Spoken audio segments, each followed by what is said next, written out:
let's start our statistical mechanics class. Statistical mechanics class. Okay. हम लोग ने क्या डिस्कस किया था कि लास्ट क्लास में हम लोग ने केमिकल एंसेंबल स्टार्ट कर लिया था और थोड़ा बहुत हम लोग ने सब उसके पहले एक प्रोबेबिलिटी रिलेशनशिप निकाली थी कि कैसे प्रोबेबिलिटी का एनर्जी स्टेट के साथ रिलेशनशिप रहता है. Okay, so I have found that कि अगर कोई सेकेंड स्टेट है उसका प्रोबेबिलिटी ऑकरेंस और कोई फर्स्ट स्टेट में है तो दोनों के बीच में क्या रिलेशनशिप रहेगा. We have establish like this way, right, कि अगर दोनों का एनर्जी लेवल E2 और E1 है तो बीटा टाइम्स ये हो जाएगा और हम जानते हैं कि beta is equal to what 1/kT, kBT and kV is your Boltzmann constant, right. This one is one thing. अब अगर ये बोला जाए कि स्टेट की पॉपुलेशन कितनी है, राइट, मतलब n की वैल्यूज को अगर कंपेयर किया जाए तो हम लोगों ने वो भी निकाला था और हम लोगों ने उससे एक बोल्ट्जमैन लॉ निकाला था, right. Boltzmann law. Boltzmann law क्या कह रहा है? बोल्ट्जमैन लॉ कह रहा है कि अगर हम किसी स्टेट n में फाइंड करना चाह रहे हैं तो it will be your n not epsilon not minus beta e, अगर ये उसकी एनर्जी है जो कि ये n नॉट जो इनिशियल स्टेट पर है. ओके, लेकिन अगर दो एनर्जी डिफरेंट एनर्जी लेवल्स हो गए या n2 n1 हो गया, n2 by n1 हो गया तो ये क्या हो जाएगा? e minus beta delta e, delta e हो जाएगा, राइट. तो इसी पर बेस्ड हम लोग एक क्वेश्चन करने की कोशिश कर रहे हैं. Okay, we will do one question कि देखो ये क्या कह रहा है. ये कह रहा है कि हमारे पास दो एनर्जी लेवल्स हैं, ठीक है. At what temperature we would find about half as many H atoms in the first excited state. ठीक है, तो हमारे दिमाग में रहना चाहिए दो चीजें. पहली चीज तो यहाँ पे किसकी बात की गई है? H एटम की बात की गई है. Talking about the H atom, तो H एटम की एनर्जी En हम लोग कैसे निकाल रहे थे? हम लोग निकालते थे माइनस 13.5, ठीक है, 13.6 electron volt upon n square से, राइट. सो जब ऐसे हम लोग एनर्जी लेवल निकालते हैं so what I will say कि यहाँ पर हाफ बोला गया है, यहाँ पर सिस्टम को क्या कहा गया है? हाफ है. So I will say what, I will say कि पहले तो एक हम लोग ये बना लेते हैं कि यहाँ पर सोचो एक स्टेट है और दूसरी स्टेट कहाँ पर है? यहाँ पर. तो लोअर स्टेट में माइनस 13.6 इलेक्ट्रॉन वोल्ट होगी और यहाँ पर इस जो फॉर्मूला हमारा निकलता है उससे हम लोग यहाँ पर 3.4 इलेक्ट्रॉन वोल्ट निकालते. अब इन दोनों को माइनस करो तो कितना आ जाएगा? 10.2 इलेक्ट्रॉन वोल्ट आ जाएगी ना दोनों के बीच का. मतलब ये क्या निकला हमारा? डेल ई निकला. अब ये बोला है हाफ है, ये क्या कह दिया है? हाफ है. तो हमारा n2 by n1 क्या निकल जाएगा? इट विल बी योर 1/2 और ये 1/2 e टू द पावर क्या हो जाएगा? Delta E. तो e to the power delta E क्या है हमारा? 10.2 electron volt into beta K. Okay, तो ये क्या हो जाएगा? Tell me anybody. तो ये क्या हो जाएगा अगर मैं इसको ऐसे लूं? So what I will gate? I will gate, ये माइनस होगा. Okay, so I will gate n1 upon n2 और ये तो हम n, ये चीज क्या है हमारी 1/2 हो गई. So I will get as, sorry, so I will get that 2 is equal to e to the power, ठीक है, e टू द पावर क्या हो जाएगा? Minus 10.2 electron volt divided by kBT, tell me ये होगा कि नहीं होगा? ठीक है, ये हो जाएगा. तो हम क्या कह रहे हैं? इसने बोला है एट व्हाट टेम्परेचर, तो इसको क्या निकालना है हमें? इसको टेम्परेचर निकालना है. तो अगर मैं इसको लॉन में कन्वर्ट कर दूं तो क्या हो जाएगा? ln 2 is equal to minus 10.2 electron volt divided by kBT. तो इसको हम उधर ले जाते हैं तो T is equal to what? T is equal to what? 10.2 electron volt divided by kB into ln 2. इसको सॉल्व करोगे तो तुम्हारा वो टेम्परेचर, रिक्वायर्ड टेम्परेचर जो है वो निकल जाएगा. ठीक है, और ये पॉपुलेशन के हिसाब से निकलता है. ऑलवेज कीप इन माइंड कि ये पॉपुलेशन के हिसाब से निकलता है. सो इस तरह के कुछ क्वेश्चंस आते हैं एंड आई थिंक जैम्प में तो आते ही आते हैं, टेम्परेचर डिफरेंस निकालने का गेट में भी आते हैं. And some of the PhD exams even RPSC का शायद RPSC का कॉलेज लेक्चरर में ही आया था इस टाइप के क्वेश्चन आया था शायद, I just forgot the year. So moving to the next, जो हमारा कैनोनिकल एंसेंबल है। कैनोनिकल एंसेंबल में हम लोगों ने पार्टीशन फंक्शन जेड निकाला था, राइट? क्या था ये जेड? पार्टीशन फंक्शन क्या होगा तुम्हारा? Summation S E to the power minus beta E S था कि नहीं बता? ठीक है, क्लियर है? सो हम लोग इसके आगे बढ़ेंगे आज और देखेंगे क्या क्या हम लोग डिफरेंट पोटेंशियल्स जो है थर्मोडायनामिक पोटेंशियल्स जो निकाल सकते हैं। एक बहुत ही जो कि गेट में आना कॉमन है, जो कि आपके जितने भी एग्जाम्स हैं, गेट हुआ, नेट हुआ, कोई भी सेट हुआ, क्या भी सेट आ रहा है, एमएच सेट आ रहा है, राजस्थान का सेट आ रहा है, सो रिसेंटली डब्ल्यूबी का सेट हुआ, it will be a very common, jam वगैरह में भी पूछा जाता है, it is really very common कि कैसे हम कैनोनिकल एंसेंबल में इस z का इस्तेमाल करते हैं। z is what? Your partition function. पहले तो z को समझो, z क्या होता है। ये एक पार्टीशन फंक्शन है, हम जानते हैं इसकी वैल्यू क्या होती है, summation n e to the power क्या होगा, माइनस बीटा ई एस। मतलब क्या कि हाउ मेनी पॉसिबल वेज, जो हमारे माइक्रो स्टेट्स हैं, how many possible ways we can arrange our micro states. तो ये क्या कहता है, how many ways, total how many ways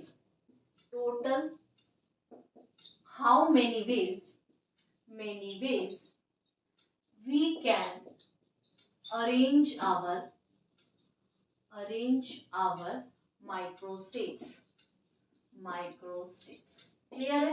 या तुम इसको कह सकते हो sum of all the possible microstates, और I can say that sum of all the possible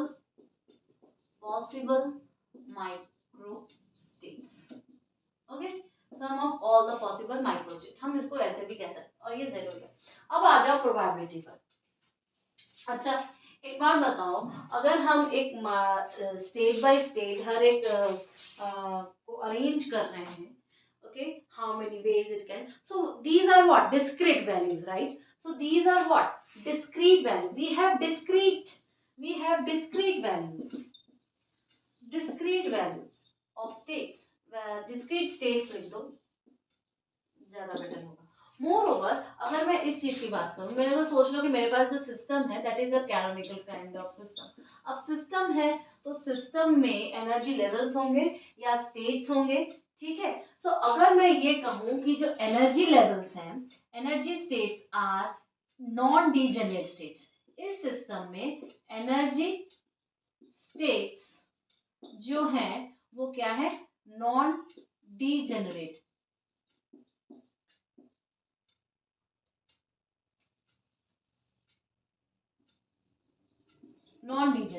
और इस सिस्टम के एनर्जी स्टेट्स जो हैं वो क्या है, डीजेनरेट। ओके, डीजेनरेट है। अब नॉन डीजेनरेट क्या कहता है, नॉन डीजेनरेट कहता है कि हर एक की एक पर्टिकुलर एनर्जी वैल्यू होगी, मतलब इसका E2 अगर बोलूं, E3 बोल दूं, E2 बोल दूं, E1 बोल दूं, ये हर एक की अलग अलग एनर्जी वैल्यू होगी। लेकिन डीजेनरेट क्या बोलता है, डीजेनरेट कहता है कि अगर इसकी E1 है तो हो सकता है कि इसके 3 अलग स्टेट हो, अगर इसकी E2 है तो हो सकता है कि इसके 3 या 2 या 4 ऐसे करके स्टेट्स। क्लियर है? तो ये कहता है कि एक हम डीजेनरेट हैं और एक हम नॉन डीजेनरेट हैं। नाउ टेल मी कि अगर एक एनर्जी लेवल ऐसा है और दूसरा एनर्जी लेवल ऐसा है, ठीक है? और तो अगर हम जी वैल्यू, जो जी जनरेसी का हम लोग यूज करते हैं, आप लोग स्पेक्ट्रोस्कोपी में भी मैंने इसको बहुत बताया, तो इसकी जी वैल्यू क्या हो जाएगी, 1, इसकी जी वैल्यू क्या हो जाएगी, 1, इसकी जी वैल्यू क्या हो जाएगी, 1, ठीक है? लेकिन इसकी जी वैल्यू क्या हो जाएगी, 3, इसकी जी वैल्यू हो जाएगी 4, और मैं अगर एक और बना दूं तो सोच लो, इसको अगर 2 ही स्टेट है तो इसकी जी वैल्यू हो जाएगी 2, और अगर ये E3 एनर्जी लेवल है तो। क्लियर है कि नहीं बताओ? क्लियर है? दूसरी बात, मैंने आपको ये बोला था कि अगर कभी हम प्रोबेबिलिटी फाइंड आउट कर रहे हैं किसी स्टेट की, तो सोच लो कोई स्टेट है, उस स्टेट की अगर मुझे प्रोबेबिलिटी फाइंड करनी है, ठीक है, तो हम क्या करेंगे, हम डायरेक्टली पहले उस स्टेट को लेंगे। सोच लो पी एस कोई स्टेट है, तो हम डायरेक्टली उस स्टेट को लेंगे और सम ऑफ पॉसिबल वैल्यूज, जितने भी उसके पॉसिबल वैल्यूज है उससे क्या कर देंगे, डिवाइड कर देंगे। इसका मतलब हम डायरेक्टली यहाँ पे ये भी तो लिख सकते हैं कि हम z से डिवाइड कर देंगे, राइट, हम z से डिवाइड कर देंगे। सो अगर मैं ये कहूँ कि मेरे पास ऐसा सिस्टम है और मुझे E1 की एनर्जी निकालनी है, P1 की प्रोबेबिलिटी निकालनी है, तो हम क्या लिखेंगे, हम लिखेंगे e to the power minus क्या होगा, beta times of E1 divided by summation of all the s, means I will say that z, I will say will be z।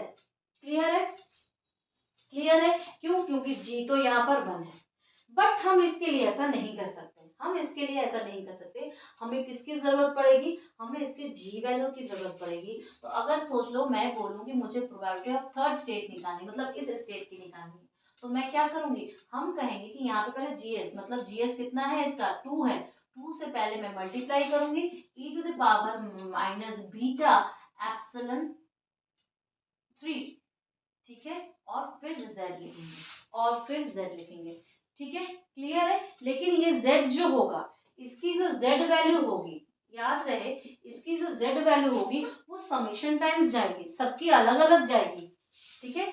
z value is also contain like this, ये याद, okay, you have to remember this, you have to remember this, clear है। So अगर मैं इसका z value बोलूँ, क्योंकि ये summation है, तो ये z वैल्यू जब अगर सोचो मुझे सेकंड स्टेट का निकालना रहे, तो हम इसकी डीजेनेसी नंबर लिखे, कितना है डीजेनेसी नंबर थर्ड स्टेट की 2 है, तो 2 इंटू लाइक दिस। अब अगर सोचो इसका z कैसे होगा, z के पास हर एक जीएस लेगा क्योंकि वो समेशन कर रहा है, so it will take the summation term like this way, beta of E S, right. तो अगर मैं यहाँ पर क्या है, s इज इक्वल टू 1 से लेके 3 तक गया है, ठीक है, s क्या है 1 से लेके 3 तक गया है, तो हम जीएस सबका अलग लेंगे, जीएस सबका अलग लेंगे और e to the power minus beta E S कर देंगे, तो क्या हो जाएगा, एक तो फर्स्ट टर्म का अगर ले तो 3 है, तो 3 into E to the power minus beta E3, ठीक है, E1 सॉरी, प्लस इसके पास कितना है 4 है, तो 4 times of e to the power minus beta E2 plus 2 times of e to the power minus beta E3, clear है, is this clear to you all. और ये क्या होगा, z होगा, किसका z होगा, एक डीजेनरेट स्टेट का, क्यों, क्योंकि वो अपने डीजेनरेसी टर्म को लेते हुए चल रहा है, क्योंकि वो अपने डीजेनरेसी लेते हुए चल रहा है, it is really very important. तो जब हम पर्टिकुलरली, अगर हम पर्टिकुलरली जैसे P3 निकालना चाहेंगे, तो P3 क्या हो जाएगा यहाँ पर e to the power minus, एक तो यहाँ पे 2 लिखना पड़ेगा, क्यों, क्योंकि इसकी डीजेनरेसी टर्म 2 है, minus beta E3 and divided by this entire thing, मतलब 3 e to the power minus beta E1 plus 4 e to the power minus beta E2 plus 2 e to the power minus beta E3, okay, is this clear to you और not, tell me first, this is clear right, this is very easy. तो हम कह सकते हैं कि अगर एक particular term के लिए हमें प्रोबेबिलिटी निकालनी हो, पर्टिकुलर एनर्जी स्टेट की प्रोबेबिलिटी निकालनी है, आइदर वो डिजेनरेट हो आइदर वो नॉन डिजेनरेट हो, so we have to think only this way, कैसे हम z को अरेंज कर सकते हैं। अब देखो एग्जाम में क्या आता है, एग्जाम में आता है कि कम मार्क्स के एग्जाम होंगे, तो कम मार्क्स के एग्जाम क्या बोलेंगे कि भाई चलो सिर्फ z निकाल दो, ज़्यादा मार्क्स के एग्जाम होंगे या जैसे कि नेट वगैरह होते हैं 3 नंबर वाले जो पार्ट सी में क्वेश्चंस पूछे जाते हैं 5 नंबर के, तो उसमें बोल देगा कि पहले तो z निकालो और फिर z निकालने के बाद कोई थर्मोडायनामिक पोटेंशियल कैलकुलेट कर लो, जस्ट सो एक बार रिवाइज कर देते हैं कि अगर मैंने बोला कि हमारे पास सिस्टम है और ये सिस्टम के जो एनर्जी स्टेट्स हैं, डिस्क्रीट सिस्टम है, उसका जो एनर्जी स्टेट्स है या तो वो नॉन डीजेनरेट होगा या तो डीजेनरेट होगा, नॉन डीजेनरेट के साथ कोई प्रॉब्लम नहीं है, वो G1 G2 क्योंकि सारी चीज़ें सेम होंगी, वो 1 के बराबर होगी, सबके अपनी डिस्क्रीट एनर्जी लेवल होगी, तो प्रोबेबिलिटी किसी भी स्टेट का हम ऐसे निकाल सकते हैं समेशन। अब समेशन क्या होगा, वो सिंपल सारे 1 स्टेट को समेशन कर दो, लेकिन जैसे ही हम डीजेनरेट केस में आ जाते हैं तो सबकी अलग अलग वैल्यूज होती हैं, सबकी अलग वैल्यू को पहले सम करना पड़ेगा, z बनाना पड़ेगा, z बनेगा पर्टिकुलर स्टेट की हम वैल्यूज निकाल सकते हैं। आई थिंक इतने बार रिवाइज हो गया, यू ऑल रिकॉग्नाइज इट। और इट इज वेरी दिया हुआ है consider a system having 3 energy levels. Okay, हमारे पास 3 एनर्जी लेवल का सिस्टम है जिसकी अलग अलग एनर्जीज दी हुई है। तो एनर्जी लेवल ई को बोला गया है कि ये 2 फोल्ड की डिजेनरेसी को होल्ड कर रहा है and the other two are non degenerate. इसका मतलब अगर हम लोग एनर्जी लेवल्स बनाए 1 2 एंड 3, एक की एनर्जी 0 है, एक की एनर्जी एप्सिलॉन है और एक की एनर्जी क्या है 2 एप्सिलॉन है। लेकिन उसने बोला है कि ये दोनों तो नॉन डिजेनरेट है, पर ये जो है इसकी 2 डिजेनरेसी है, मतलब यहाँ पे 2 अलग लेवल्स और बना रहा है। ठीक है, तो इसकी जीएस की वैल्यू 2 हो गई, इसकी जीएस की वैल्यू 1 हो गई और इसके जीएस की वैल्यू 1 हो गई। ठीक है, तो उसने बोला है कि फाइंड द जेड। तो जेड निकालने का तरीका क्या था, सबका समेशन करना है। तो इसका तो 1 है तो हमें तो कुछ जरूरत लिखेगा ही नहीं। तो e to the power minus beta E zero है तो 0 हो जाएगा यहाँ पे, प्लस दूसरे के लिए क्या है एप्सिलॉन है, लेकिन इसकी डीजेनरेसी भी है तो डीजेनरेसी को पहले लिखेंगे। डीजेनरेसी इसकी 2 है, ई to the power minus beta times of epsilon, इसकी एनर्जी 2 बोली है, इसका अगेन 1 है, मतलब कोई फायदा नहीं है, हमें कुछ लिखना ही नहीं है। ई to the power minus beta, अब इसकी 2 एप्सिलॉन बोली है, राइट, इसकी एनर्जी 2 एप्सिलॉन बोली है। तो इसका मतलब क्या होगी, तो 1 हो जाएगा, 1 plus 2e minus beta epsilon plus e to the power minus 2 beta epsilon. ये क्या हो गई आपकी, क्या हो गया, ये z की वैल्यू, यही फाइंड आउट करना था। See it is a GATE question और ये शायद 2011 या 12 का होगा, देख लेना। ठीक है, लेकिन इसी का इस्तेमाल करके हम हर एक की प्रोबेबिलिटी फाइंड कर सकते थे। P1 स्टेट की प्रोबेबिलिटी फाइंड कर सकते थे। तो P1 स्टेट की क्या होगी, e to the power minus beta into 0 divided by z is equal to 1 upon z हो जाएगा। P2 की प्रोबेबिलिटी क्या हो जाएगी, e to the power minus यहाँ पे 2 minus beta e divided by z हो जाएगा। और P3 की प्रोबेबिलिटी क्या हो जाएगी, 1 कुछ नहीं रहेगा, minus beta into 2 epsilon divided by z। ये तीनों की प्रोबेबिलिटी कैसे भी कुछ भी पूछ ले, आप लोग इसको हैंडल आउट कर सकते हो। नेक्स्ट, कभी अगर पूछे कि z of n particles, z of n particles, ठीक है, तो क्या हो जाएगा, ये z to the power n आ जाएगी। ठीक है, z to the power n आ जाएगी अगर बोला जाए z ऑफ n पार्टिकल। तो मतलब एक पार्टिकल की पावर जब n टाइम्स कर देंगे तो z ऑफ n पार्टिकल्स की निकल जाएगी। ठीक है, पार्टीशन फंक्शन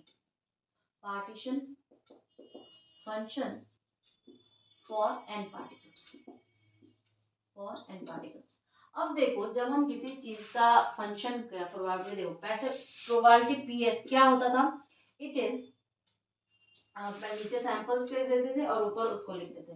तो किसी भी पार्टिकल की प्रोबेबिलिटी को जब हम लिखते थे तो e to the power minus beta es divided by your z।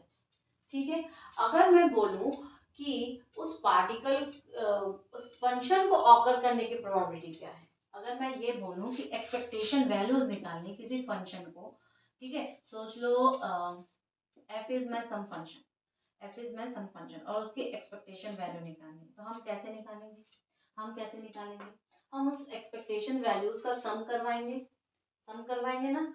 सो हम कहेंगे कि भाई ये कुछ ऐसा होगा, s टाइम्स जाएगा, ये तो आ जाएगी, साथ में e to the power minus beta s भी आ जाएगा, लेकिन नीचे सिर्फ क्या रहेगा, हमारी z रहेगा, नीचे हमारा सिर्फ और सिर्फ पार्टीशन फंक्शन रहेगा। या तुम ऐसे भी कह सकते हो ऐसा कि हमारा हर वक्त सम करवाओ, किसके साथ, प्रोबेबिलिटी के साथ हर वक्त सम करवाओ हमारा प्रोबेबिलिटी के साथ। तो जब मेरा प्रोबेबिलिटी वाले टर्म को यहाँ फिट कर दो तो तुम्हारा ये निकल जाएगा, हमारा सम करवाओ।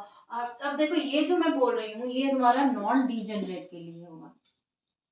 दिमाग में हमेशा रहेगी ट्रीट किसको कर रहे हैं, डीजेनरेट को ट्रीट कर रहे हैं या नॉन डीजेनरेट को। उसी तरह अगर कोई मुझसे पूछे कि एनर्जी एक्सपेक्टेशन वैल्यूज निकालो या एवरेज एनर्जी निकालो, तो हम लोग क्या करेंगे, हम समेशन करेंगे ना, राइट, हम समेशन करेंगे ईएस का किसके साथ, प्रोबेबिलिटी के साथ, हर एक की प्रोबेबिलिटी कितनी होगी। तो इसका मतलब हम समेशन कर रहे हैं ईएस का किसके साथ, पीएस के साथ, और पीएस क्या है हमारा, e to the power minus beta E S divided by z। z क्या है हमारा, s है, e to the power minus beta. Clear है कि नहीं, बता दो, इज दिस क्लियर। इसी तरह हमें सबका निकालना होता है, इसी तरह हमें सबका निकालना होता है। Okay, and this is really very easy question, this is really. अब इसी का इस्तेमाल, अब ये डीजेनरेट हो गया, अगर सॉरी नॉन डीजेनरेट हो गया, अगर इसी को हमें एक डीजेनरेट केस के लिए निकालते हैं, सीधा कि अगर मैं इसको एक डीजेनरेट केस के लिए निकालती, for degeneracy, for degenerate case, तो क्या हो जाएगा, इसके साथ हमारे पास डी जी एस जो डीजेनरेसी टर्म है, डीजेनरेसी टर्म है, उसको इस्तेमाल करेंगे हर वक्त। क्यों? क्योंकि हमारा जो पी एस होगा वो जी एस टाइम्स होगा e to the power minus beta E S summation upon Z. ठीक है, तो अगर मुझे किसी फंक्शन का एवरेज निकालना है तो हम उसको एवरेज के साथ समेशन करेंगे, हम एवरेज को बीच में डालेंगे, तो एवरेज का क्या होगा, summation time S, F of S जाएगा, समेशन करते हुए जाएगा, लेकिन साथ में हमारे पास डीजेनेरेसी टर्म आएगी, डीजेनेरेसी टर्म अपने साथ बीटा ई एस को लेके घूमेगी और नीचे वो जेड को लाएगी। क्लियर है? तो उसी तरह अगर मुझे पर्टिकुलर एवरेज एनर्जी निकालनी हो या एक्सपेक्टेशन वैल्यू ऑफ एनर्जी निकालनी हो किसी भी स्टेट का, तो हम कैसे लिखेंगे भाई, ई एस, डीजेनेरेसी टर्म तो लानी ही है, ई to the power minus beta epsilon E S divided by Z, और जेड क्या है, वो तुम्हारा क्या हो जाएगा, Z epsilon S G S E to the power minus beta E S, यही तो होता है जेड, यही तो होता है जेड।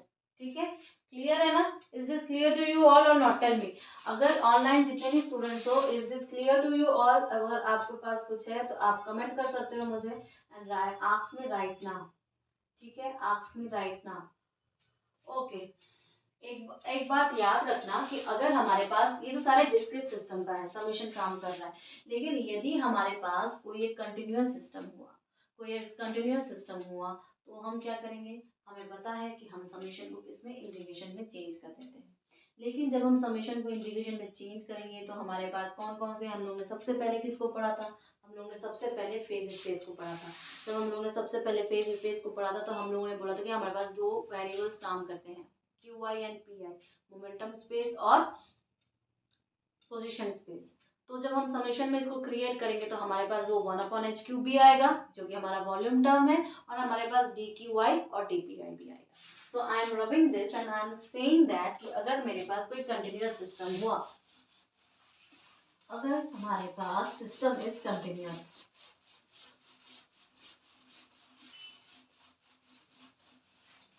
अगर हमारे पास system is continuous, if we have a continuous system, if we have a continuous system, तो क्या हो जाएगा, कंटिन्यूअस सिस्टम हो जाएगा, तो समेशन किस में चेंज हो जाता है भाई, समेशन हमारे इंटीग्रेशन में चेंज हो जाएगा, राइट? तो समेशन जब इंटीग्रेशन में चेंज आएगा तो z क्या है, z हमारा ये है summation s e to the power minus beta E S.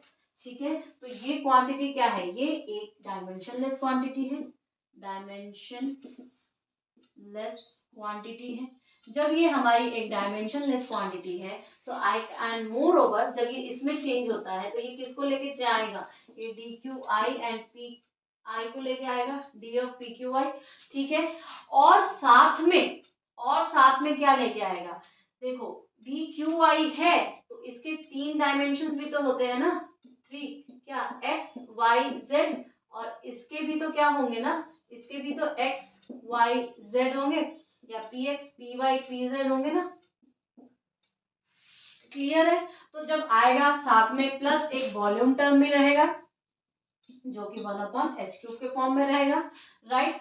So what I can write, तो हमारा जो z होगा वो एक्चुअली क्या हो जाएगा, एक डायमेंशनलेस टर्म आ जाएगा, इसको मुझे डायमेंशनलेस टर्म बनाना है। So what I will write, 1/h³ integration of dqi d of pi into e to the power minus beta epsilon s, beta e लिख दो या कुछ भी लिख दो।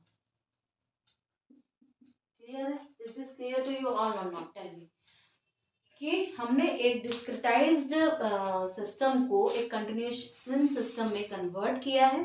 हमने कन्वर्ट करके बोला है कि जब हम ये ऐसे कन्वर्ट कर रहे हैं तो मेरे पास दो वेरिएबल्स फेस स्पेस के द्वारा आते हैं, फेस स्पेस के। अब देखो ये ई क्या है, ये हमारा total energy of the system है, एनर्जी ऑफ द सिस्टम है, ठीक है, याद रखना।